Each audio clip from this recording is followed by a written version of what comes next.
Patushka Banada, Cédric Lorenzi, pourquoi avoir créé cet événement? Alors, on a décidé de créer cet événement tout simplement parce qu'on est déjà artistes, tous les deux. Patushka est donc drag queen, performeuse, et puis pour mon cas, je suis chanteur depuis une vingtaine d'années. On a décidé de créer cet événement sur un coup de cœur parce qu'on a lancé une scène ouverte à l'époque qui s'appelait Montre ton art. Et je suis revenu de Chicago, moi-même étant sur des compétitions aussi aux États-Unis. Et on s'est dit, et on s'est surtout regardé en se disant, il faut vraiment qu'on fasse quelque chose pour la communauté LGBT. Et on avait vraiment envie de faire un grand concours national LGBT. Donc du coup, la première saison s'est passée en Île-de-France cette année. Hein, et l'année prochaine, on attaque sur la deuxième saison. Et surtout, c'est qu'on a croisé beaucoup de talents potentiels et de pouvoir leur donner justement ce coup de pouce à travers notre expérience justement et de pouvoir rassembler, puisque c'est le leitmotiv, comme on dit, de ce concours, c'est pouvoir justement faire des choses ensemble avec, en faisant profiter justement de nos expériences, de nos connaissances et aussi de pouvoir donner ce coup de pouce justement aux artistes qui puissent côtoyer des professionnels évidemment et que ça puisse porter ses fruits. Et pour quelle raison avoir choisi le cabaret des artistes? Le cabaret des artistes, c'est un lieu plutôt unique et mythique sur Paris aujourd'hui, où on peut découvrir plein d'artistes comme nous et comme d'autres artistes en Île-de-France avec qui on travaille aussi. Cabaret des artistes, c'est aussi un lieu où passent des artistes connus. On a pu voir Nicoletta, dernièrement Marianne James qui est passée par là.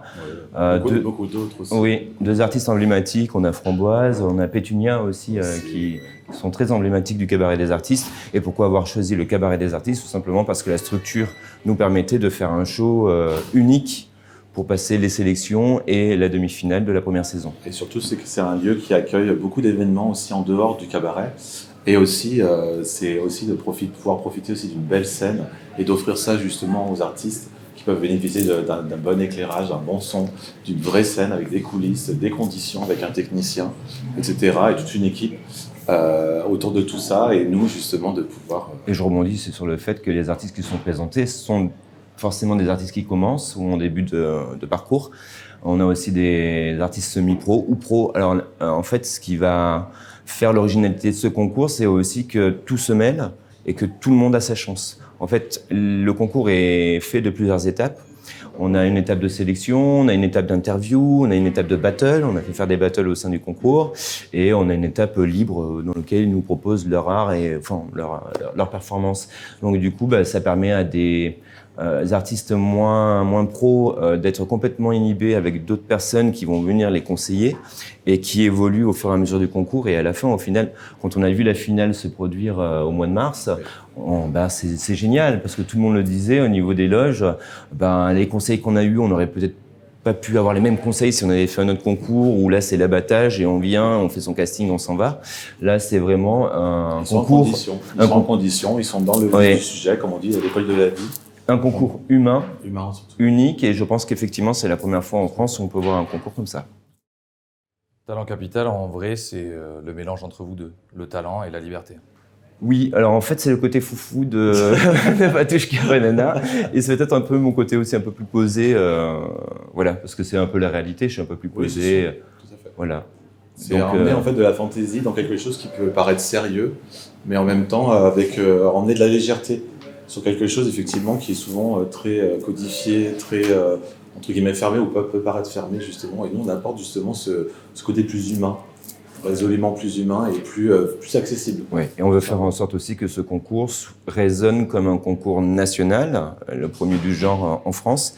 Donc on l'a fait en Île-de-France cette année, on va partir sur les routes de France pour pouvoir aller à la rencontre des artistes, parce qu'année dernière on a eu des artistes qui voulaient s'inscrire, qui venaient de Nice, qui venaient de Strasbourg, ou enfin d'autres villes, et qui ne pouvaient pas nécessairement ou pouvaient pas venir tout simplement se déplacer parce que ça a un coût forcément. Donc cette année c'est nous qui allons à la rencontre des artistes. Exactement.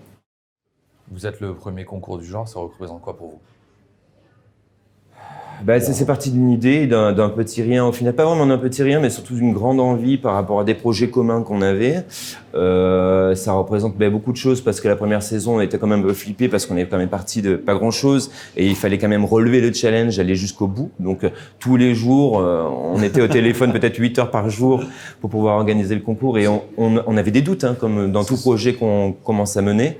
Et aujourd'hui, ce qui est bien, c'est qu'on n'a plus de doutes parce qu'on se rend compte, même si on a d'autres tremplins qui tournent autour à Paris, etc., mais on se rend compte que c'est un vrai projet qui est porteur et qui va durer, je pense. Voilà. Surtout une vraie envie qu'on avait en commun et c'est cette envie-là, en tout cas cette ambition qui a fait qu'on a été jusqu'au bout et qu'on continue.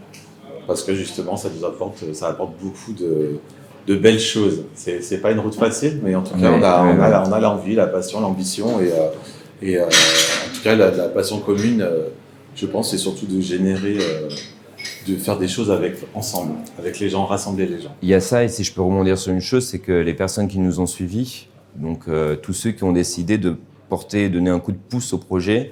Déjà cette année, nous suivent pour la plupart d'entre eux. Mais ce qui est énorme et super avec ce concours, c'est qu'en fait, nombreux établissements aussi ont vu la première saison et par rapport aux villes où on va passer, on a déjà des établissements qui veulent absolument participer à la seconde saison. Donc ça, c'est déjà plutôt une bonne nouvelle et très positif. Ouais. Ça veut dire que l'objectif, en tout cas, est en train de pas être atteint, parce qu'il n'y a pas d'objectif plus que ça, mais en tout cas de faire évoluer et que... nous, notre objectif, c'est que ce soit national et que ça tienne, que ce soit un concours de référence. Voilà. Et bénéficiez-vous d'un soutien médiatique aujourd'hui ? En fait, on a été approché par l'équipe de The Voice, donc la fameuse émission. On connaît un petit peu Bruno Berberès, donc Bruno Berberès a proposé à son équipe de nous contacter pour pouvoir suivre le concours de près. On a eu des coachs vocaux qui étaient là au sein du concours.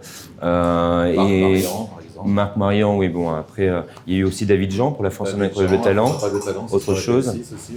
Et puis, ce qui a donné lieu à forcément à des connexions et fait que certains artistes se sont vus proposer de passer le casting.